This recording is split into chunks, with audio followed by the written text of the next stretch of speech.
So today the claim I'm refuting is, or their main proposition is, the lack of acknowledgement of asexuality in the media has a negative effect on those who identify as asexual.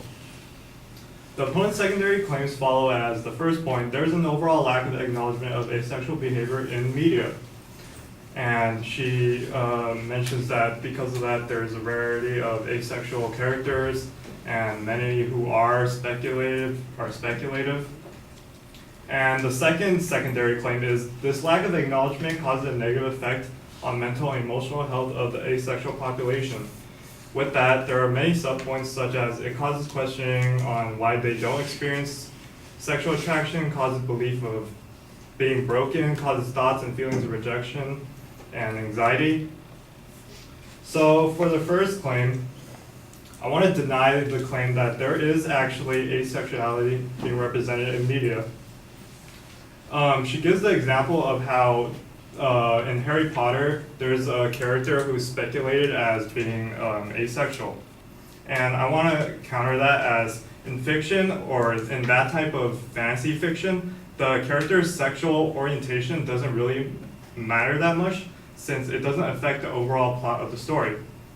However, in fictional works that do involve romance and that realm of the genre, there's examples where Nancy from Every Heart a Doorway by Sina McGuire, Clariel from Clariel by Garth Nix, and Emeralds from Banner of the Damned by Sherwood Smith, and there's many more, and it's all from Tor.com, which specializes in finding characters who are in minority groups. And I want to go to her second point of the lack of acknowledgement causes a negative effect on the mental and emotional health of the asexual population, and it causes questioning on why they don't experience sexual attraction like others. So I want to say that the lack of study in asexuality causes misconceptions about people who identify as asexual. And the quote was given from LGBTQIA community from Williams College. This was the quote that was presented in her speech. Sadly, there are asexuals who feel out of place and broken due to the lack of general knowledge concerning asexuality and cultural portrayals of sex and sexuality. So I want to argue that the evidence coming from this is coming from the LGBTQIA community. Therefore, the possibility of it being biased is a problem. And also the reasoning that they used is they're just simply saying that sadly there are asexuals who feel out of place and broken, without giving much statistical evidence. Therefore, I'm saying that they're sort of undermining how much asexuals are being affected. Therefore, I found a post from the AVEN forums, and AVEN is the Asexuality Visibility and Education Network. And there I found a post that 2.2 million incidents of personal harassment and bullying come from people who identify as asexuals. Therefore, I want to show that it's very important, and it's being undermined by simply shrugging it off as there are people who just feel sad about this. And I want to respond to the second claim that it causes belief that they are broken or something is wrong with them. And she lists reasons of misconception, such as the denial of one's natural sexuality, generalized low libido, and result of social anxiety or shame. And in the speech, there was never any proof that that was wrong. So I wanted to, again, show that this was being undermined and show that it isn't sexual aversion disorder or hypoactive sexual desire disorder, since the common response to those would be panic attacks or any significant distress, and that's coming from Psychology Today. And it isn't low libido, since the person would need to have previously been interested in sex. So you need to have been interested in sex previously, so therefore you would know that right now you have low libido. But in their case, that there's just no interest in sex at all. That's also from Psychology Today. And it isn't actually a denial of one's natural sexuality, since that's more of a choice. It's similar to celibacy, which is just permanently, just not wanting to have sex for a specific reason. And whereas asexuality is more of an orientation. And I want to respond to the second claim, another claim from the same point, which is it causes thoughts and feelings of rejection. So she says that there are many quotes from the Avon frequently asked that say like, does being asexual mean I'll always be lonely, or what if it's just a phase? So I found another quote from Psychology Today that says that being asexual does not necessarily mean you can't have relationships. And they give an example of a person who identifies as asexual, Rita. She mentions that her friendship with someone includes similar interests, humor, and compatibility, therefore showing that you don't need to be attracted to the sex in order to, have a relationship with someone. And also another person, Nora, she finds certain personalities to be attractive, therefore also showing that there are other things beyond that where you can be attracted to in a person to be in a relationship with them. And lastly, the example of anxiety and depression being a result from asexuality.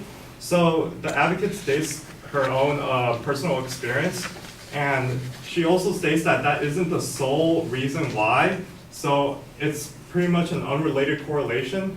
So therefore, I found that the Avon 2011 poll, which she also mentioned in her evidence, that the 20.64% who attempted suicide, 35.75% stated that their sexuality had nothing to do with it.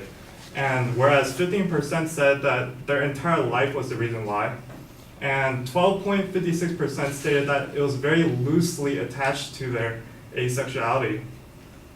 And it was only merely 5% stated that their asexuality was the main reason, therefore showing that social anxiety and depression isn't the main reason why a lot of people commit suicide or fall into social anxiety or depression. Therefore, I want to show that a lot of the points made were being undermined, and I wanted to bring more light to some of the evidence that was given and deny that asexuality is not being misrepresented in media. Thank you.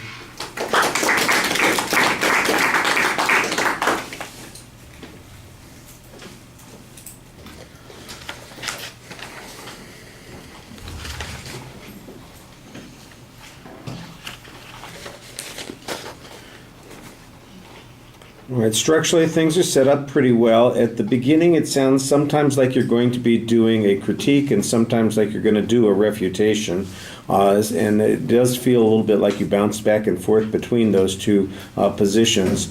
On the first point, it's definitely a refutation by providing counterexamples of fictional characters and diminishing the importance of sexual orientation, identity in fiction. I think that seems to suggest that this is not really as significant an issue as the advocate is presenting.